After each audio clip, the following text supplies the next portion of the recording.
Ladies and gentlemen, boys and girls, legionnaires of all ages, we're back. Sorry for the. I've got an echo coming through from one of you guys. Let me turn the sound down a little bit. There we go. Right, we're back. Sorry about the delay. It's been absolute chaos for all three of us the last couple of months, but finally we've managed to get ourselves together to come back for a podcast. So, as to do the usual intro, I am Nick the Geek. I am joined by two brilliant brains, two marvelous minds, and my two best friends. I'm joined by the Redeemer himself, Andy. Andy, how you doing? Fine, thank you, Nick. That's why we keep you around. And we are joined by Simon. Simon, how you doing? I'm hot and I'm spicy, mate. I feel like Curry Man. Bang Bang noodles. Not product placement. Other noodles are available, but they're really spicy. So, yeah. You guys do the talking for the first 5 minutes. Sorry, I'm eating on the show, Maria. Can I just jump in here? Normally I don't say that on this quickly, but the bib is what makes it. The bib is fantastic. I'm going to protect the t-shirt, dude. It's fantastic. Yeah. Right. I'm not knocking it. I'm actually like giving you an applause for it. Right. Okay. Well, we're going to try something slightly different this week. Because normally it's just we chat a bit and then I do what you want to talk about and then we get on. But I've decided that due to the fact that three of us are very opinionated people, that this podcast is now going to take the form of an opinion piece on this week in wrestling. So we'll start with Monday Night Raw. I saw that. Good. 2 weeks ago, after the week after SummerSlam, was probably the best Raw of this year. It was a fantastic show. Randy going for the world title, the Wyatt Six debut, which I know you're not a big fan on, Simon. There was lots of stuff, and it was very good. This week's Raw was also very good. I enjoyed it. It was a good show. Randy and Gunther's segment was fantastic, and we are going to get straight into the Drew McIntyre and CM Punk malarkey. Andy, you just mentioned it before we went on air. We have possibly a strap match coming up between Drew and Punk. What do you think? Okay, so it's a hard one because WWE seems to do this thing where people have multiple matches during the feud nowadays instead of oh. You're all right, sorry.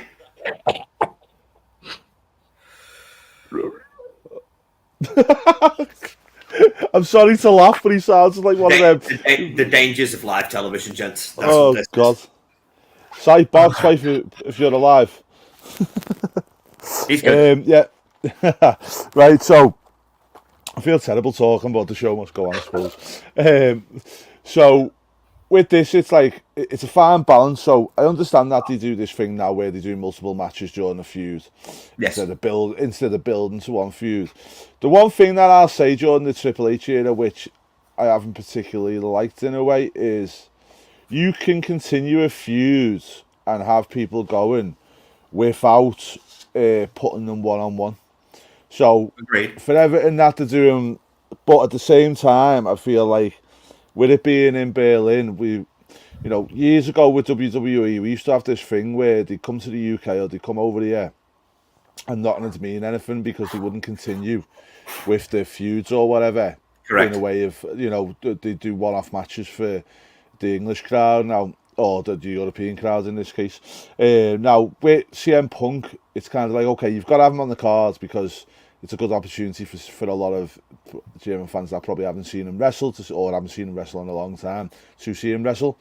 But I just think to myself, like, we need to leave them alone for a little bit to stew a little bit more before we get that thing. And, we're beat him.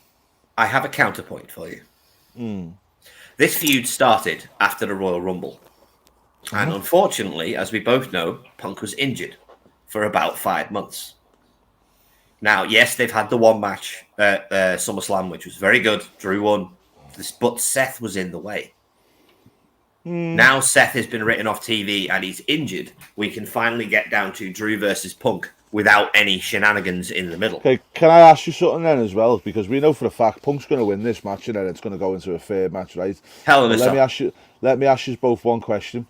So, in the original part of this feud, do you think the fact that Punk couldn't wrestle made it brilliant. And since Yes. he's been cleared to wrestle, do you think the build-up between the match they had last time and this match is going to be as good? Go on, Si, I'll let you on. I can never get tired of Punk on the microphone. You could watch half an hour of that every week on Raw and never complain. Yeah. Is he as good of a wrestler as he was 10 years ago, 15 years ago? No. And I think that's maybe why we're getting the strap match, because it's easier Shenanigans. to do a strap match than a Hell in a Cell, and it is a regular match. Is it being dragged out a little too far? I think it's still pretty hot. I think the strap match will be good. But it does have that kind of pointless middle match feel to it when you know that it's going to go to a Hell in a Cell. But that's what I was saying. So with my question was, do you think the build-up since Punk's being able to wrestle, or since the first match to now, is being better than the original bit between? I think it's all been solid. Yeah. Through since Mania, it's all been solid. So, 100. So, but try and section it off into pre-first match and now. Right. So, okay, I get what you're saying. So, pre-first match, it was solid, and then since the first match, I'd have to say it's solid. Yeah. Okay. Thank you. Right. I'll put it this both way. I think the fact that Punk couldn't wrestle elevated the feud, because everybody knew he couldn't get his hands on Drew and Drew couldn't get his hands on him. So it was a war of words. Whereas now they can get physical with each other. And to be fair, you can't really compare this build going up to Bash of Berlin to the build going up to SummerSlam, because there was such a large portion of time. I can't. Like, it's been 2 weeks since SummerSlam. Okay, right. Well, let me just put it this way. So the whole thing since the Punk's being cleared to wrestle, even pre-SummerSlam, where he beat Drew McIntyre, beat him up and dragged him out and all like that stuff, yeah. I thought the stuff beforehand was better because it was more creative, because they had to be creative and do something different because they couldn't lay their hands on each other. Where since Punk's being cleared, I feel like it's gone back to that same old wrestling bullshit. Yeah, but it is wrestling bullshit. No, I understand that, but you know what I mean? It's like, I like to see a bit difference, where some of the stuff I'm seeing now is a bit... Yeah, I get you. It can be a little bit. What's the word I'm looking for? Straightforward. Yeah, so, that's probably the best way. It's a bit straightforward. Sometimes basic, fundamental, less is more. End of the day, I tune into wrestling, especially enjoy Monday Night Raw, Friday Night SmackDown. I tune in to see wrestling and wrestling-related storylines. If it gets too far away from that, I lose interest. And if there's too much of that, I lose interest. It's like a fine line. Just getting it right. And that's the one thing I like is I like to see the end product of they get together and it feels big. And I think Si's probably hit the nail on the head there. If this one does feel like Punk's going to win this to make it 1-1, and then they're going to go into the big one. Yeah. I don't think he's going to win. But then if he doesn't win, what's the point in the third match? Because he wants his revenge and he still hasn't got it yet. But then he'll get his revenge, but he'll still be 2-1 down. Yeah, it won't make a difference if he's 2-1 down. Whoever wins the feud wins the feud. No, Steve Austin and Triple H. Steve Austin and Triple H. Austin won the first 2 matches. Triple H won the third. Triple H won the feud. No, not for me. Now, look at Rock Austin. Austin dominated him for the entire feud until the very last match when Rock got a win. Even so, still, it just doesn't, for me, it's not, what I mean? I think it's going to be a good match. We haven't had a strap match in WWE in a long time, and hopefully it will not be a touch all corners strap match. I hate those. And it will just be a traditional pinfall or submission where they get to whip the hell out of each other in the meantime. Yeah. I mean, one thing you can say is the strap match suits Punk because Punk's kind of a student of the game, isn't he? And he loves the history and everything. So I like the fact that he's doing an old school strap match is kind of something. Well, I think it would have been a dog collar if he hadn't already done that with MJF the other year. When you say strap matches, right? Old school strap matches, a little bit gory for nowadays. I'm kind of hoping we get a Eddie Guerrero versus JBL strap match when whoever's operating the lights does it properly, right? Because nowadays technology's not quite as glitchy as it was 20 years ago, and I think the little red light, green light would be great. Right. Well, moving on to Simon's favourite part of Monday Night Raw. Dominic Mysterio. Can I Now- just say before we go into the Monday Night Raw thing, did anyone see Dom's Logan Paul. Logan Paul interview on Impulsive? Yes.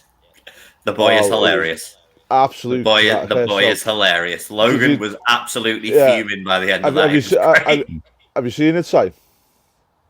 I've read about it, mate. I've not watched it. Yeah. So basically, just anybody who hasn't read it or seen it is, Dom starts going on about Japan and saying, "Why weren't you on the Japan tour? Have you not been there?" And he was like, "You could have went there as a heel and said you could have wear the hat that you had on as well. That would have really kicked them off." Yeah. Well, for those of you that don't know, Logan Paul is not welcome in Japan because Logan Paul did a video from Akibahara's Suicide Forest a few years ago, which is an illegal place to enter. You're not allowed to go there. And it did not cause him, shall we say, good media. No. It was very bad. What he did, right? I'm a Logan Paul fan, but at times the guy can be a royal knobhead, and what he did in Japan was disrespectful, and he deserves to never go back to Japan again. I agree. I completely agree. But on to Monday Night Raw. Now, we all saw what happened at SummerSlam. Dominic Mysterio, the heel, turned heel on Rhea Ripley, which is something you don't see. Which is something you don't see very often as a heel turning heel. But I think he did a fantastic job with it. Personally, for me, I think the relationship with Liv Morgan has elevated Liv Morgan in this situation. Yeah. I think this entire feud is going to elevate Finn Balor. I think it's going to do JD McDonough the world of good. One thing, can I just step in though and say what you've just said there, right? So how long's Liv Morgan been with WWE? 10 years. So she's been there 10 years, yeah. How long's Dom been there? 5 minutes. No, Dom's been there about 20 years, man. Yeah. Well, no, Well, yeah, so, you're like where I'm going with this. So on this run, how long has he been there? About 3 years. 4 years, 4 years. okay. Yeah. So what you've just said there is really telling me of how over and well Dominic Mysterio is doing is. Correct. You've took a 10-year veteran, put her with him, and he has elevated her. Oh, yeah. No Do you know what I argument. mean? And I think that, to me, that's a big perspective of how Dude. well Dominic Mysterio is doing. Do you know what I mean? Yeah, It's the fact that absolutely. you can put somebody Dom- who's so established and that can elevate her by putting him Right now, okay, you could put Dom in the ring with the hottest guys in the company. You know, we were talking before about CM Punk, Drew McIntyre. You could put Dom in the ring with guys in other parts of the world. You know, the top guys, MJF, but people like that. And Dom will get the most out of anyone. He is so good at just bringing people up. Well, Dom is kind of always been a brilliant mix of Eddie and Ray in the way he works. And he's more Eddie, in my opinion, than he is Ray in his wrestling style, especially as a heel. Whereas Ray obviously has been the perennial babyface for his entire career. He's never been a heel. It's not possible to turn Rey Mysterio heel. So seeing his son, He was once. technically, the Wore the filthy devil animals. horns, filthy animal. Lasted about 6 months. They were tweeners. Yeah.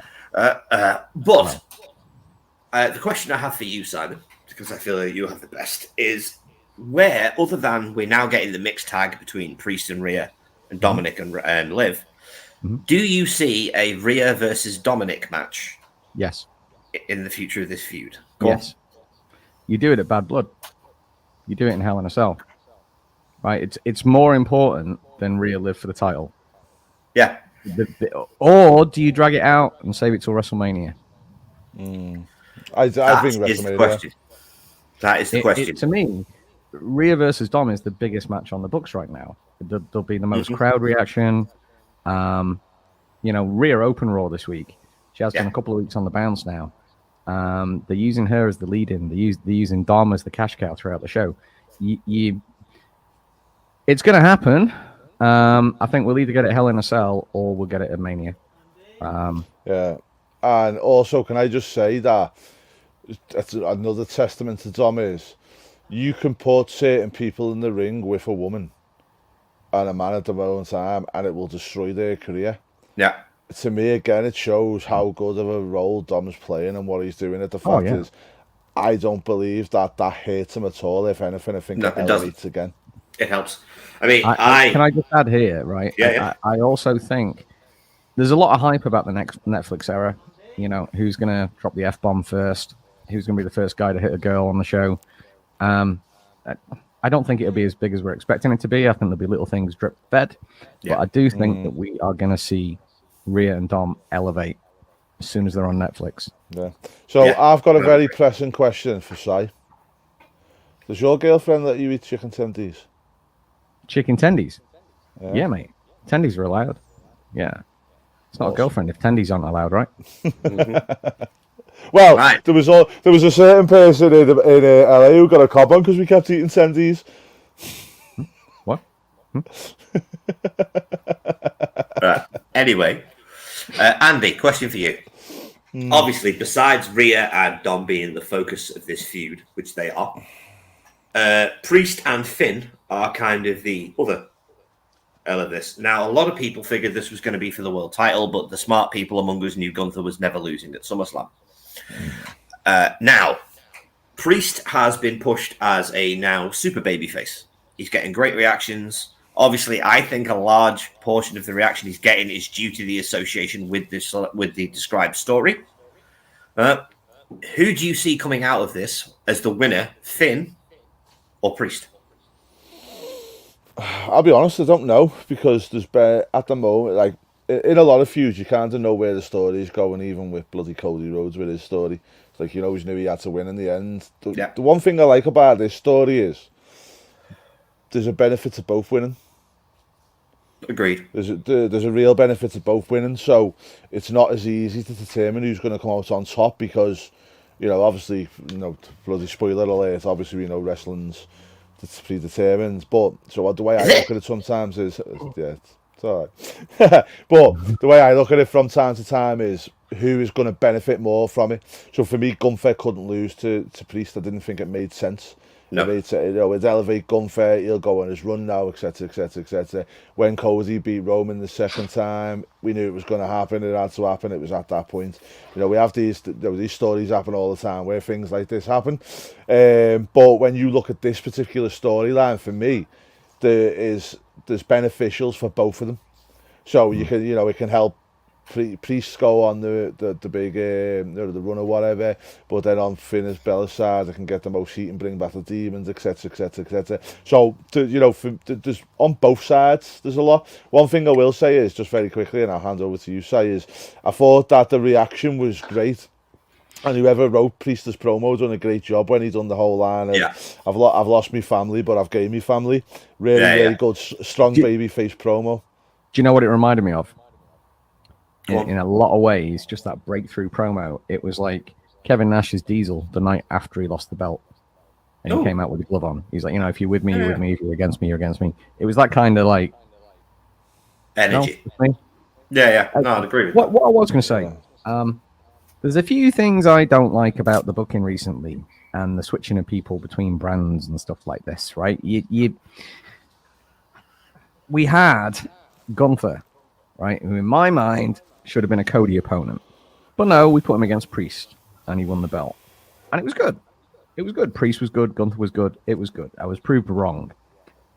Now, Randy Orton should be going after Cody. But no. Now he's going after Gunther.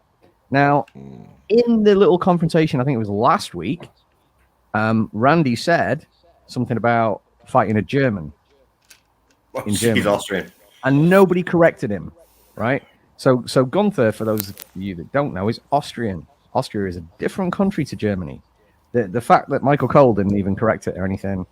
It's also the fact that Austria have got really bad connection with Germany, so I think that's it's bearing down on actually like being insulting.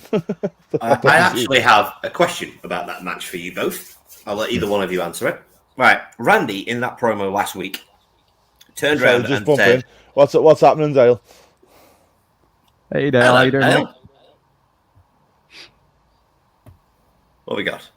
Hey guys, long time listener, first time call. That's a lie, Dale. The crew, was there a mirror in the ring? Well, can I just ask? Are we talking about your Doink or Doink the Clown? Yeah. Because if we're talking about your Doink, Dale, that's not safe for public consumption. There were 4 doinks. We just didn't see the other 2 till Survivor Series. Yeah, there we go. Right. My question for you is, Randy Orton made an interesting comment during their first promo. He says he believes this generation deserves their Flair Steamboat. Now, we all know what that means. Do you think, now Gunther is near enough the perfect wrestler, but do you think Randy Orton, as good as he is capable of delivering the Ricky Steamboat side of that feud? No. They decided this crap with the greatest wrestling match ever. Do you remember that? How did that go? No. Gunther to me is like a modern day, and I mean this wrestling wise, he's like a modern day William Regal in his prime, right? Okay. If Regal hadn't have had the, let's be Issues. kind and say demons that he had, he could have got to Gunther's level, I believe. Because every little thing he does, every movement, every word is for a reason. And that's what I love about watching Gunther wrestle. Randy is a legend. I'm not going to tarnish him and say he's past his prime. He's still enjoyable to watch. He's not as quick as he was. He's not as sharp as he was. And he doesn't bump as much as he used to. No, Can Gunther still get a great match out of him? Yeah, I think it'll be good. They match up really well. They did last time in the King of the Ring finals. But is it going to be anywhere near Flair Steamboat levels? No. No, I don't think it will either. For those viewers watching who don't know, because you're not as old as we are, Ric Flair and Ricky Steamboat had one of the most legendary feuds of the 1980s and early 1990s. The matches were all 35 years. Yeah, the matches were all phenomenal. They were arguably, to this day, are still held up as some of the best wrestling matches. Can I just ask as well? Also, Ricky Steamboat versus Macho Man was a hell of a match as well. So there's a common theme here with Mr. Steamboat. But I just give you a different perspective on this as well. Of course you can. So if it depends what you want to look at this. So if you're talking Ric Flair Steamboat in terms of wrestling, then I don't think that can happen. If you talk Steamboat versus Flair in terms of a feud, I don't believe you can have that with Gunther, but I believe you could potentially have that with Cody. Okay. Now, in terms of take away the actual in-ring work and just focus solely on the feud. It's funny they could have a massive feud for the ages. It's funny you should mention this, because I have a feeling that this entire Gunther feud is to set Randy up as Cody's main opponent. Hear me out. Why though? Hear me out. If he doesn't win it. Well, no, but that's the thing. If Randy doesn't win, Cody can console him and be like, "Oh, it's okay, mate. You'll get whatever you've got." And then Randy can slowly, over time, let Randy come out. Because Randy Orton, the babyface, is just a good wrestler. Randy Orton, the heel, is an absolute legend. And there is a large recourse online at the moment that everybody thinks Randy's going to be the one to take the title off Cody, which I would be absolutely fine with. The story between Randy and Cody essentially writes itself. But I think Cody is holding that title till The Rock beats him at WrestleMania. Yep. On night one. On night one. Right the wrongs. Right. Which will then set up Roman versus Cody. Roman, who will win the Royal Rumble this year, I believe, will then be set up for The Rock on night 2, where he wins the title, puts down the final boss, and hails himself as the all-time tribal chief. Do you think The Rock's going to wrestle twice? Yes. Is the short answer. Yes, I do. Because he still wants that Roman match. Now, whether they hold that off for another year, and The Rock's another year older. I was going to ask you, with them having SummerSlam next year, and it being a two-night event, could you potentially get Roman Rock at SummerSlam? Or could you have babyface Roman versus heel Rock, and then Rock beats him and continues on to SummerSlam for Cody? Possibly. Entirely possible. Right, but the question remains, lads. Who should take the belt off Cody? The Rock. Anybody else? Nobody for 2 or 3 years. Agree. Straight up. He needs a long title reign. And I think that's why we're getting so many matches at the minute where we're not in any doubt that he's going to keep it, because I just think it's slowly extending it. I don't think we'll see him wrestle Randy until possibly Survivor Series if they do a champ v champ. I see Maybe Gunther winning the Rumble, going after Cody for Mania. Rock Roman can do their own thing. You know, there's so many options. Cody's got this belt for at least another year. Yeah, I'd say he's got it till at least Mania. Right, moving over to the blue brand, ladies and gents. SmackDown had Roman Reigns. Just before we do move on. Oh no, because actually it is relative to that one. So I'll get to it in a minute when you mention it. Come on. Okay. We had Roman Reigns' glorious return on SmackDown, where he beat the holy living piss out of the Bloodline. He didn't say a word except ooh ah. Hit spears galore, put Tamatonga through the barricade, beat the snot out of Tonga Loa, who didn't botch any of his spots for the first time since he got there. It was really, really enjoyable for me to see Roman Reigns unleash the wrath of God on God. Which I don't know if a lot of people got the symbolism with that. Tamatonga and Tonga Loa are known as the Gorillas of Destiny. God. Well, Roman Reigns just beat up God. Which is a nice bit of symbolism for how Roman's position in the company and everything else. Right. It's the second time he's been used, though. He was Shawn Michaels' tag partner once, wasn't he, years ago? Yeah. Yeah, I think you're reaching there, Nick. Well, I haven't finished. It's symbolism, Andy. It's not reaching at all. You're reaching. It's not reaching. But my question is this. They have made the feud between Roman and Solo all about the chili peppers. I can't remember what it's called. The lay. They look like chili peppers. Whoa! They look like chili peppers. Whoa! Did you just call the tribal pendants? Did you just call them the honor tradition of the island tribe won by the tribal chief? Did you just call them the chili peppers? Yes. The chili peppers. Yes. I was going to say. Have you got power just to slash him for a minute? Because that's sacrilegious, dude. I don't know, because I was going to say it looks. I was going to say it looks more like red cabbage. Well. And you think I'm bad? Right, anyway. I apologize, please, to all the Tongans, all the Samoans, all the islanders out there who are offended by these. I'm not trying to disrespect them, because when Roman Reigns in that way, it looks like a red cabbage or a pepper or whatever you want to call it. When the final boss gets it, then it'll mean something when the High Chief has it. But until that point, we're not quite there yet. Well, you're getting to what I am leading to. They are making the crux of the feud between Roman and Solo all about the title of Tribal Chief. It is all about the lay. It is about possessing that symbol of power, that symbol of leadership. Andy, as you basically just nearly enough answered it for me, I believe that The Rock has always been the one pulling the strings behind Solo Sikoa. It was me, Austin. It was me all along. If you like. Did it for you, Rock. Right. Now, how long... for the people. The Rock has finished filming the movie he was filming about the UFC guy. Mm-hmm. How long into this feud between Solo and Roman do we go before the final boss rears his head? Netflix launch. Okay. So I think the way we set it up now is we go into War Games. So we have the War Games of the thing and the thing. Bloodline versus Bloodline.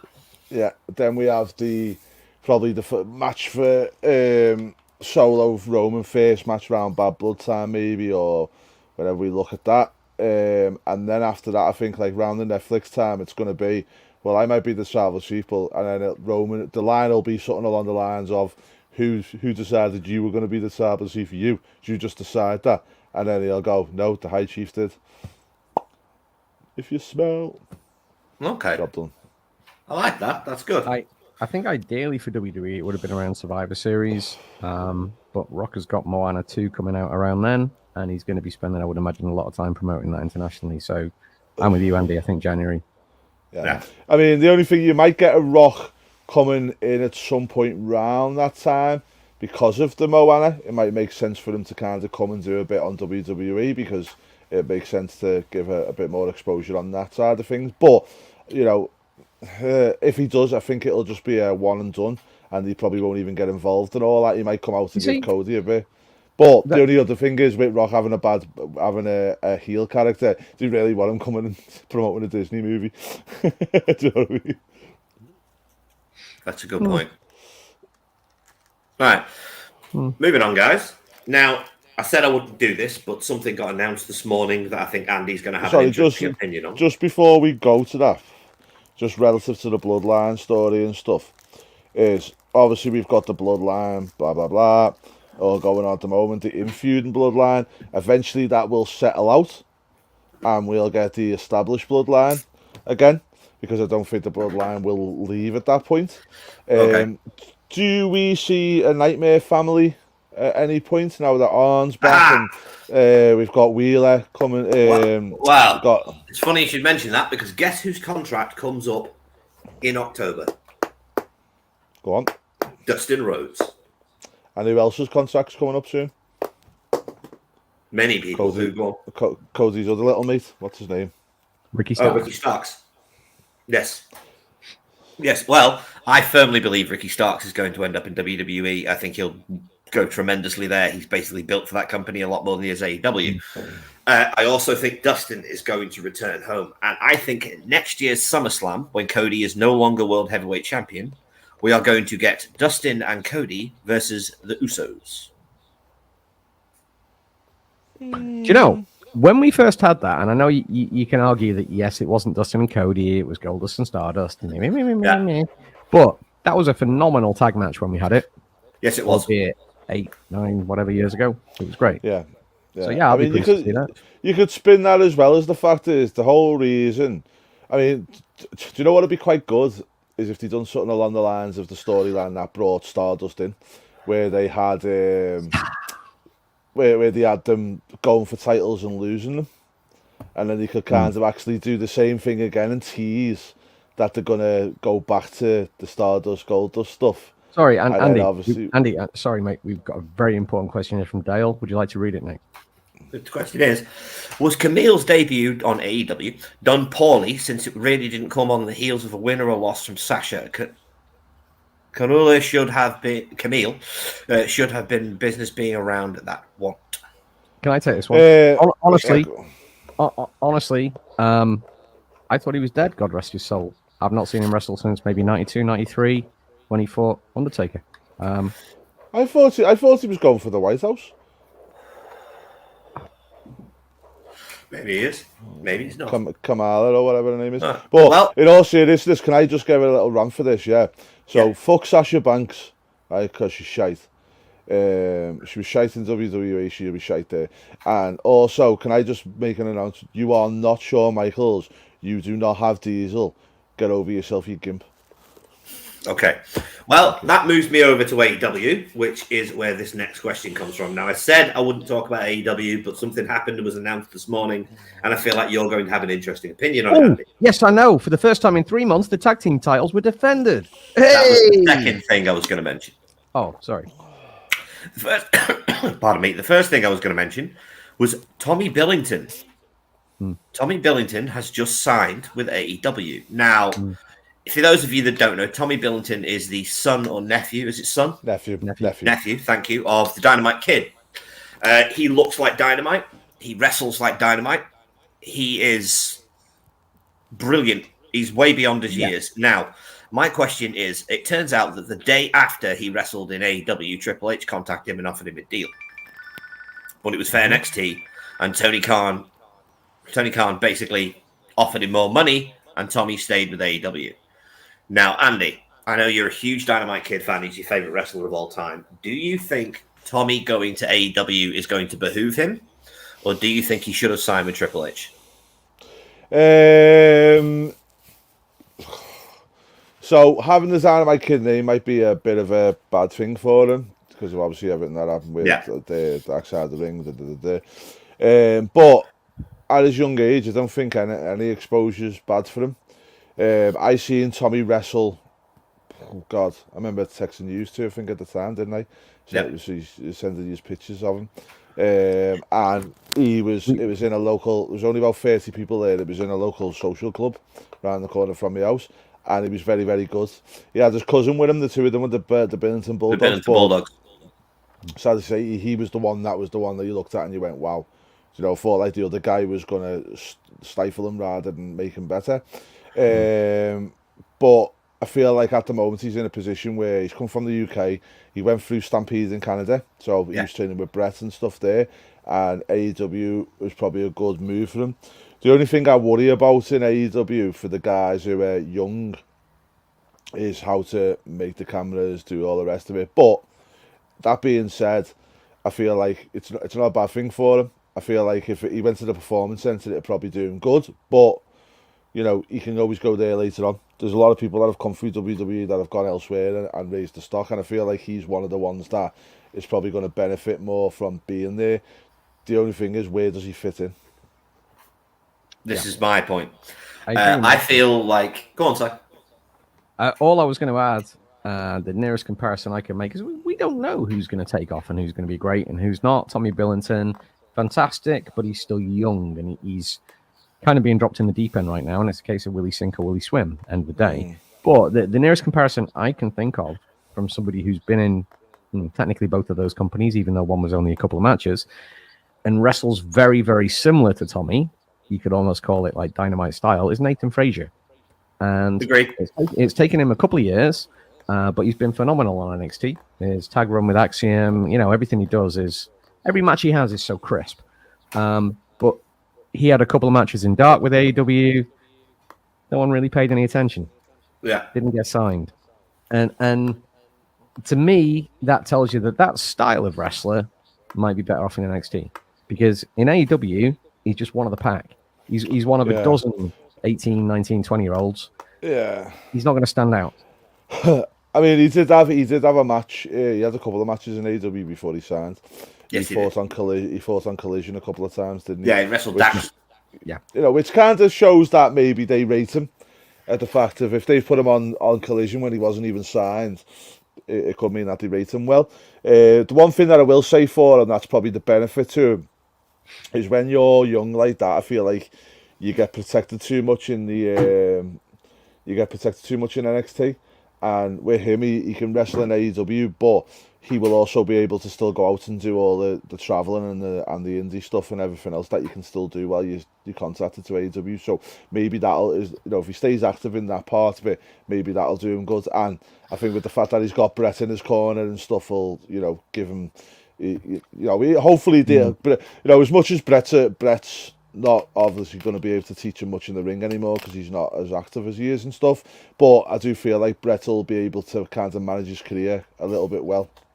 Can I read this out? Dale says something about his dad, Hardwood, is a liar. He said the signing came after their match about 2 months ago, and according to Dax, he signed then. Why would they announce that signing 2 months later? Do you want me to tell you exactly why they announced the signing 2 months later? Because they've got a show in the UK in 2 weeks. Or exactly. a week. What a coincidence. Yeah. So I'm assuming Billington is going to be in the Casino Gauntlet match at All In. Oh, 100%. He'll probably win it. But Michael Oku's probably going to be in there. There's going to be a few UK stars, I think, in that match. Oh, 100%. But if you've got the Dynamite Kid's nephew and you can kind of push that thing and narrative right before you do the UK, if anything, I think Tony Khan releases these things too quickly. If anything, I kind of agree with this one. Yeah, I would agree with this one as well. But Simon, you just mentioned NXT. So we're going to talk about NXT. Now, you also mentioned Nathan Frazier and his tag run. Axiom and Nathan lost the tag titles on Tuesday. It was a sad day. It was a sad day. They lost them to Chase U. Good on Chase U. It's good for Ridge Holland. It's good great for Andre Chase. Oh, it was a great celebration. Yeah. Absolutely tremendous. But the main thing I want to talk about in NXT is twofold. One, Ethan Page. Now, Triple H and Shawn Michaels have basically proven that Tony Khan... Can I make a prediction here? Sorry. Of course you can. If one is Ethan Page, is two going to be Joe Hendry? It might be. Carry on. Right, Ethan Page has proven in his last 2 months in NXT that Tony Khan completely wasted his talent for 2 years.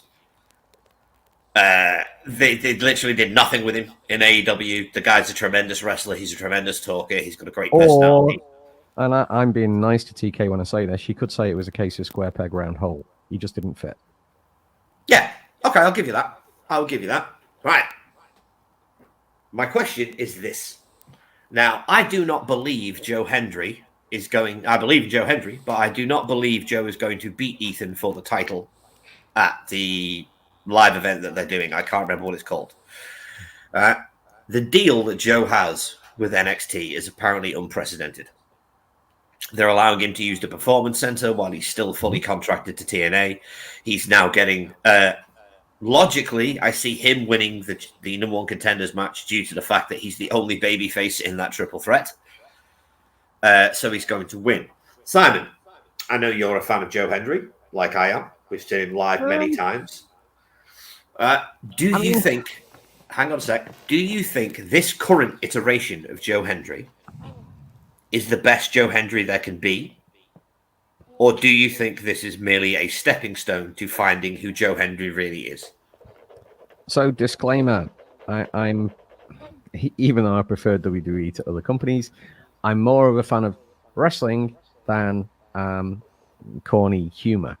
And I would be hypocritical, right, if after years of saying Orange Cassidy doing the same old trick night after night after night is getting tiresome and it's not funny anymore, having seen Joe Hendry 4, 5, 6 years ago live in WCPW a few times, I would be hypocritical if I was saying I'm not tired of it already. I love the buzz he's generating. I love that he's making waves for him.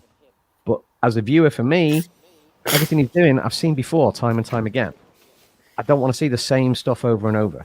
However, you, like I, have the advantage of knowing Joe as a wrestler for years. Yeah. Right. We've seen him live. Well, We've both talked to him before. He's a very nice guy. This is what I was trying to say, is I preferred the old Joe Hendry. The prestige that Joe we Hendry. shredded and gave it his all in the ring.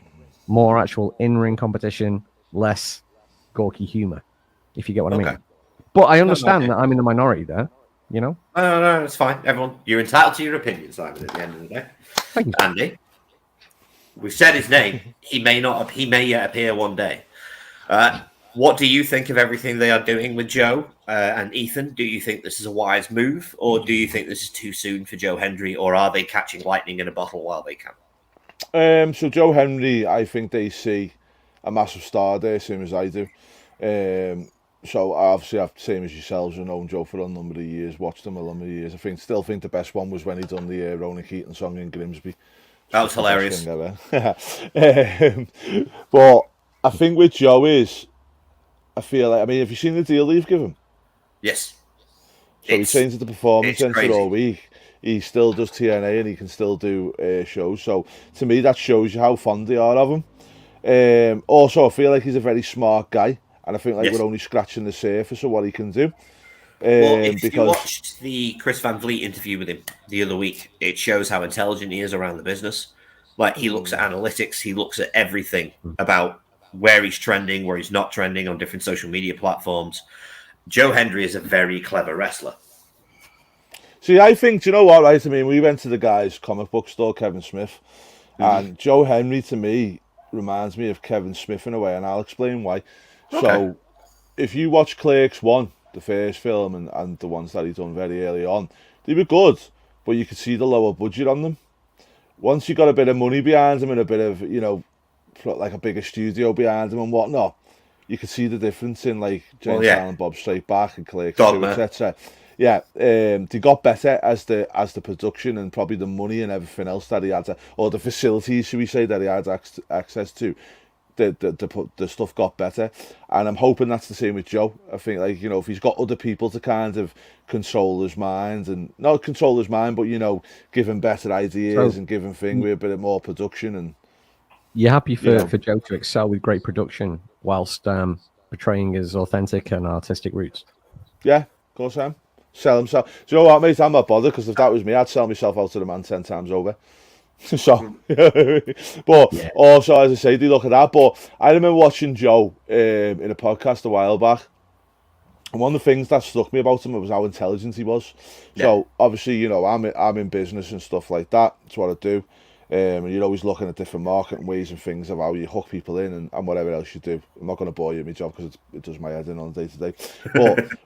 one of the things that he said is like when he made the Joe Henry song all them years ago and stuff was like the claps that he put in, the different notes he put in at different points was all about bringing in the participation of crowds and stuff. Yeah, and it was just very, very clever in the way that he articulated himself and the way he was coming across and things. Now, since he's been in NXT, he's done bits, but I don't know if you've seen the other week where he went around the whole car park putting signed photos on everyone's car of his stuff and that. And it's little things like that where I'm telling you now, NXT have not told him to do that. He's going to have his own back, and they're probably looking at that and eating it all up, going, you know, we've got a really, really intelligent guy here, and, you know, to me, he could end up as a top star, because you look at the likes of Cena and people like that is, you know, it's never about them. Roman took such a long time to get there because the machine tried to push him without the input of the vehicle. And if you look at, like, you know, when Roman got there, it was because the vehicle got the input with the machine and the drive made better. And I feel like they look at him and think, we can get behind him, but also he's an intelligent guy that can push stuff himself. And you put that two together and that makes magic, in my opinion. I'd agree with that. Simon, you had your finger up? Yeah. Can you guys, right, straight up question here. Who was the last wrestler to come into WWE, main brand, with a comedy gimmick that actually made it anywhere? Because I can't think of one. The Rock. Was it meant to be comedic? Well, it was though, wasn't it? And that's where I feel like I feel it wasn't meant to be. It wasn't a comedy character. No, but as a comedy gimmick, I understand what you're saying. So, Comedy gimmicks don't get over in what the mainstream. I'm saying, and straight up for Joe, I hope I'm wrong, but what I am saying is, I do not see Joe Hendry going to main roster and being any more successful than a character like Eugene was. Okay. Sorry, Joe. Okay. That's so.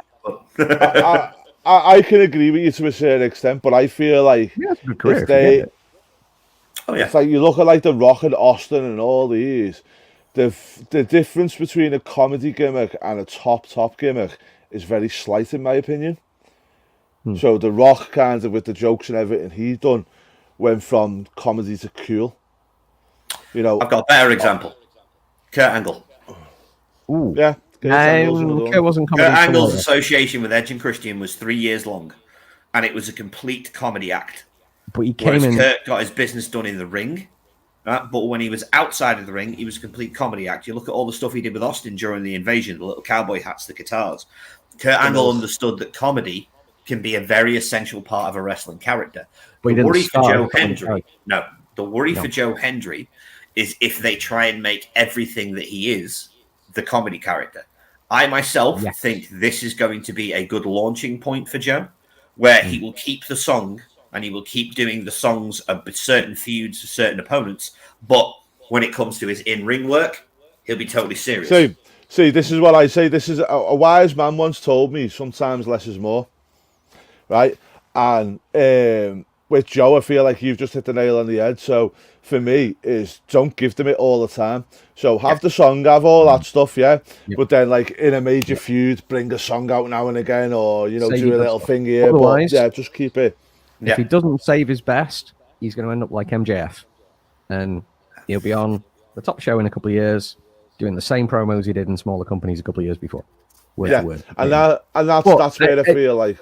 When I asked you the question, sorry guys to cut you off, Andy, but when I asked you the question about someone who's come in as a comedy character and made it big, right? There is one person I can think of, and that's Dolph Ziggler when he came in Spirit Squad. As the Spirit Squad. That's a good point.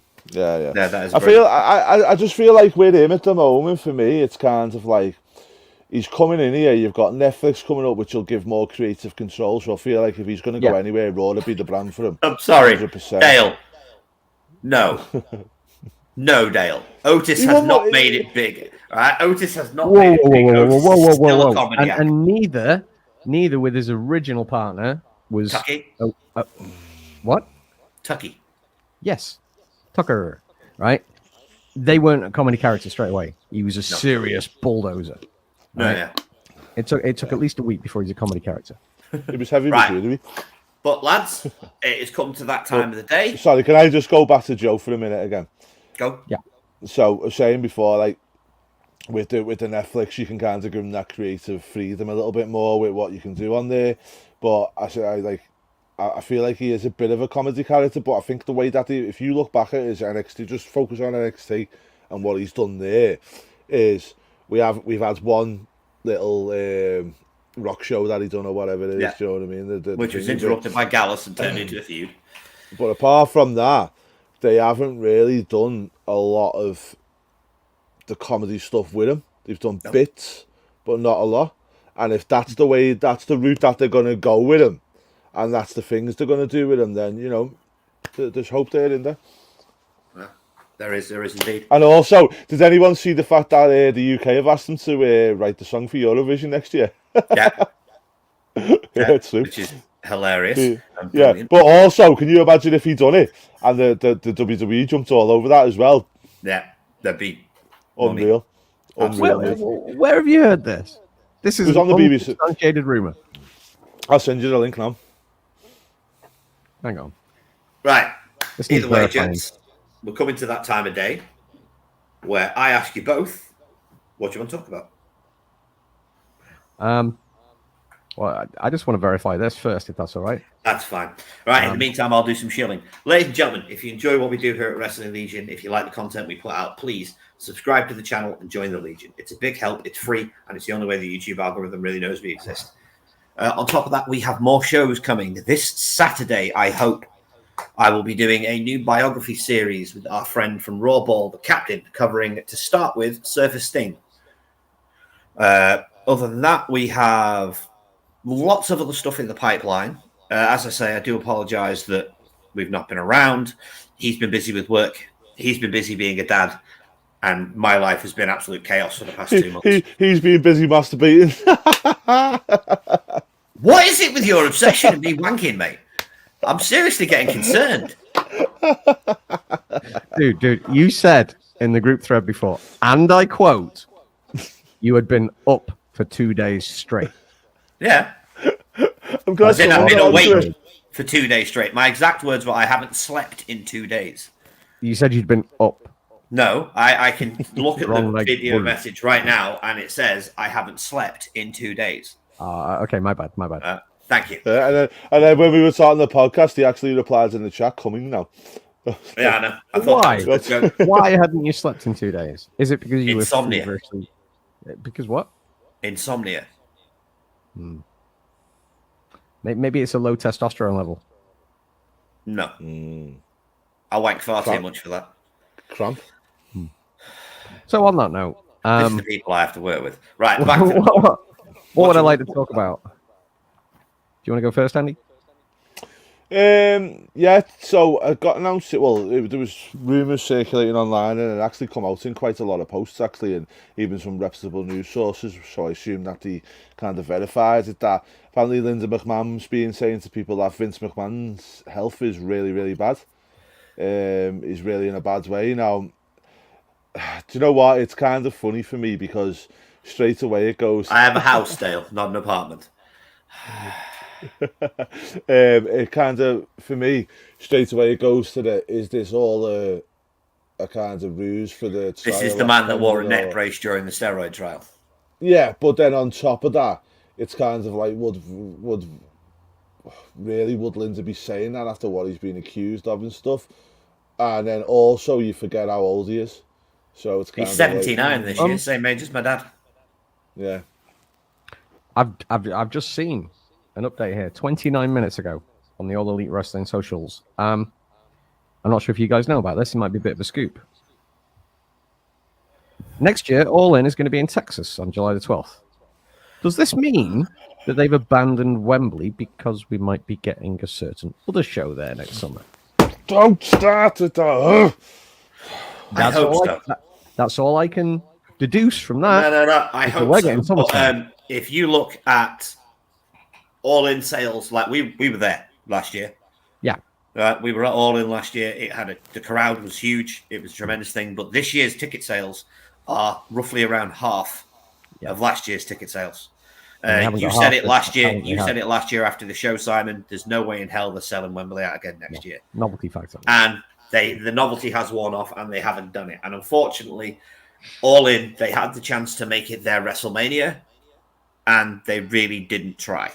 No, they bombed it. Andy, yourself, we've all gone on about how bad the merch stands were, about how bad the staging was. The biggest thing for me, mate, right, is take away the merch stand and the stage was a big one for me. But you know, from a business perspective, is like you draw people in there. Si hit the nail on the head, saying like, you know, when you do these things, it's kind of like they didn't even try really, but. And you're not going to get that goodwill from people coming back. No. But for me, it was kind of like, once we hit London, and bear in mind, we drove in. So this is my perspective of the difference, right? Is we drove. So I went to... Oh, well, you drove, yeah. Thanks, mate. Cheers, Si. But I done the two differences. So I done Money in the Bank last year as well. So I had the experience of Money in the Bank and I had the experience of All In. Now, I travelled by train to Money in the Bank, coming through Euston Station, which is quite a way away from Wembley. As soon as I come out of Houston Station, I was hit in the face with WWE from the minute go. I was miles away at London Bridge. I was hit in the face with WWE.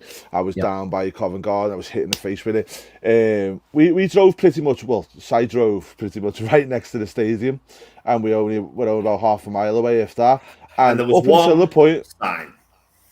up until we got to the stadium, you wouldn't have known what it was, and it was like, but you know, and even when you got to the stadium, there was a sign up there, but there was nothing that was really like one sign screaming out to me. I've like straight up seen bigger merchandise stands than what they had at All In at Wembley in shows with 2,500-3,000 people. Yeah. But as I say, take away the merch stands, mate, because them stands are the same stands they'll use for WWE. Just WWE have them all packed. There was no story. There's no backstage interviews. There's no production value. Out of the three reasons I really wanted to see that show, to see Sting live, to see CM Punk wrestle, and to see Fozzy perform, right? Yeah. None of those three things are going to happen this year. No, but also let me ask you something as well, right? When we were standing outside Wembley for All In, right, and I'll even say the crowd, even the people played a part in this, right, is when we were standing outside the ground waiting to go in for All In, and when we were standing outside the ground waiting to go in for WrestleMania 40, you tell me, what was the difference, mate? The ambience, the excitement. It just felt like a big event. Yeah, I mean, that's what I was trying to say. They had the opportunity. Go on, Andy. Like, even when we went to SmackDown the night before, and Dale was with us at that point as well, and they had the kick-off show and everything else, it was like, it proper felt like something, do you know what I mean? And that behind the five of us there is the All In merch stand, the only one, and it was what, 1, 2, 3, 4, 9 t-shirts wide. Yeah. Low budget. Yeah. It well, was like I said, my problem with it was, as I said, they had the chance to make All In AEW's WrestleMania, and that's what it should have been. And it felt like a house show with 78,000 people there. Yeah. Because I say, when even take away WrestleMania night 1 or 2, even the SmackDown the night before, the mood around it was building, it was anticipating, it was like, whoa. We were expecting Disneyland. Yeah. Creme de la creme. What we got was Blackpool Pleasure Beach. Yeah. Good analogy. Yeah. Right, gents. But it has come to that time of the day where we have to say our goodbye. What is it with you? We have, right? You're obsessed with my nuts, Andy. I'm getting slightly concerned. You said you're the one that keeps saying "come." Yeah, except I'm not spelling it C-U-M. No. Now it's that time of the day again when we have to say our goodbyes. Do you guys have anything to shill? No. Come back and watch us next time. Right, ladies and gents. And also, you can also go and subscribe to Nick's now new OnlyFans, Nick the Greek Yogi. This does not exist. It will never exist. Either way, ladies and gents, boys and girls, legionnaires of all ages, thank you so much for joining us. We apologise that we've been away for so long. We will now be back on a weekly basis, is the plan. Except in 2 weeks, because I'm going away again, and you guys will have to do the podcast yourselves. He's going on a masturbation retreat. No, I'm not. I'm going away with my sister for a holiday. Where are you going? Devon. Devon Custom. Devon? No, Devon. Devon. Okay, Devon. Are you going to get the tables? Maybe. Sorry, very quick before we finish, Dale says this is a very time-consuming question. First response: what is AEW's WrestleMania at this point? What is AEW's WrestleMania at this point in time? Double or nothing. Yeah. It's the only one they treat like a big deal. Yeah. And do you want me to tell you, do you know what this tells you everything you need to know, Dale? Do you know what the big thing is? I don't care. So make me care. And that's what tells me the difference. Right. But either way, ladies, gents, boys and girls, legionnaires of all ages, thank you so much for joining us. We love all of you, every single person who watches this. We even love Dale. Everybody that watches us, everybody that supports us, thank you so much. Please like and subscribe to the video. It really helps us out. And we shall see you next time. And remember, we are but three geeks obsessed with a good show. And our opinion means nothing without yours in the comments below. See you next time. Wrestling Legion. We make it make sense.